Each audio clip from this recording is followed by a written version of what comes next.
blocked, but he was fouled by Melvin Sanders. Second foul on Sanders. Yeah, the Sooners continue to pound it into McGee and take it right to the rim and make the defense make a great play, and Sanders nearly does. McGee's had a tough time. 1 of 6 from the field. He has 3 rebounds. And normally a very good free throw shooter, and he's off. Yeah, 78%. Has had somewhat of a roller coaster season. Only averages about 24 minutes a game because of foul trouble, but has had some big games. 5 or 6 times over 20 points. Can be very productive. Shoots the 3 ball extremely well, over 45% from that line. But there's been some nights where he's come up with 0.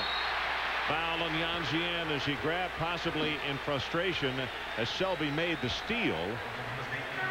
One of the point at Aaron McGee, awfully good against Texas.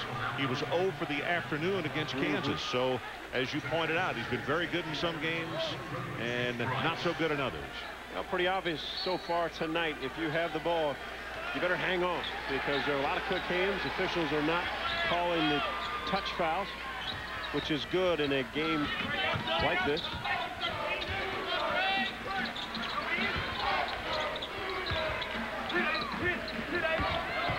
McGee against Yanzien. Nope. Tipped inside. Nice work by Sanders. Tipped it up to himself, and he got it back to Baker. Baker looks for Williams on the wing, but Heskett has him covered up. Oh, nice pass. A nice no look, and Andre Williams, the sophomore from Kansas City, will score it. First 2 for him. Well, nice for Oklahoma State in that you have Williams and Baker. Either can bring it up the floor if the rebound comes to their side. Split the double team to Johnson. Heskett for 3. I tell you, this crowd loves this young man. May not be a starter, but he's a co-captain, and when they introduced him tonight here on senior night, they love how hard he works. Well, most people in the league thinks Heskett, he's been here about 7 or 8 years. I'm not sure he's been around a long time. Tough player. Really good kid, too. Offensive foul. They're going to wipe it out.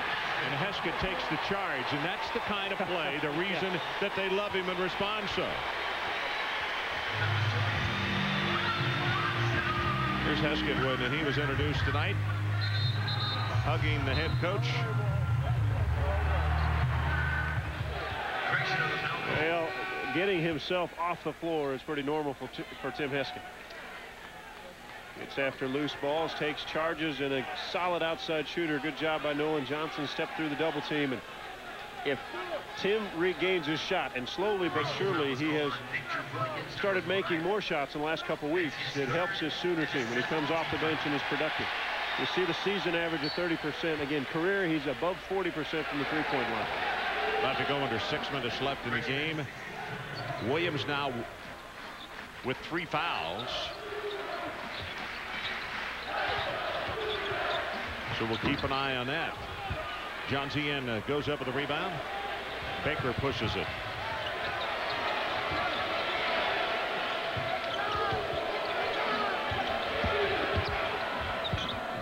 Hanging, and Baker gets it to go down, and he now has 16 points. Well, we talked about him as a special player. He showed you a little something there. John, how much of a difference does that 3rd foul make on Williams? Well, again, the luxury for Eddie Sutton is you have Maurice Baker, who can run the show and score at the same time.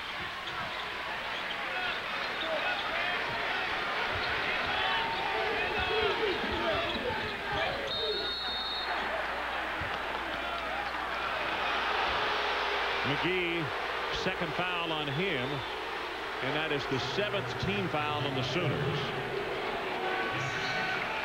Well, McGee and Yanzien have really gotten after each other on both ends of the floor. Official on the far side called it.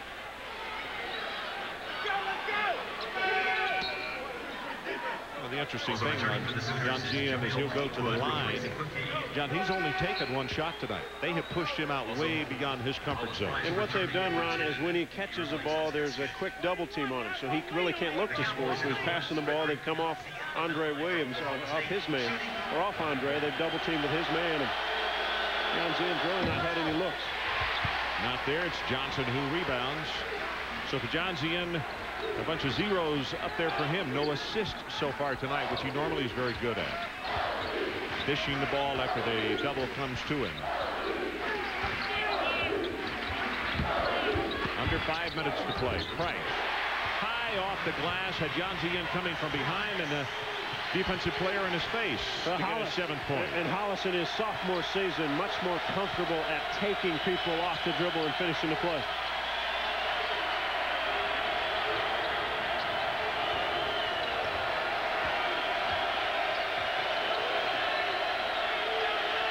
Oklahoma in a matchup on the outside on his own defensive 3 perimeter guys. They'll man-to-man interior players. Shot clock is at 6 off the mark, but that is saved by Oklahoma. Kelley Newton. Nolan Johnson. Cowboys did not get back in transition, and it cost Andre Williams because he was late. The foul will be on him, his first. And recognition defensively. As you get back, someone has to take the basket, someone take the ball, communicate, and understand where players are running their lanes. You see Oklahoma State coming back, but no communication that someone's on the left side. Clear path for Nolan Johnson. He will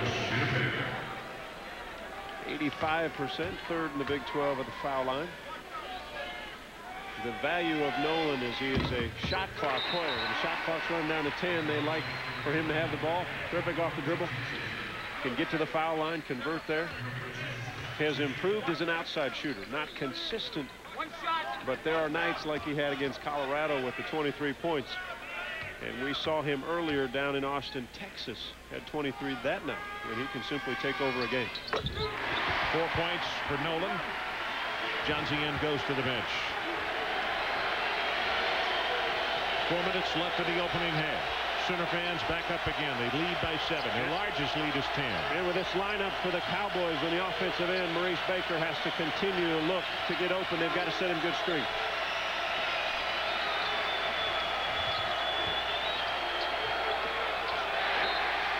Great no-look pass, but Broxy couldn't hold on to it.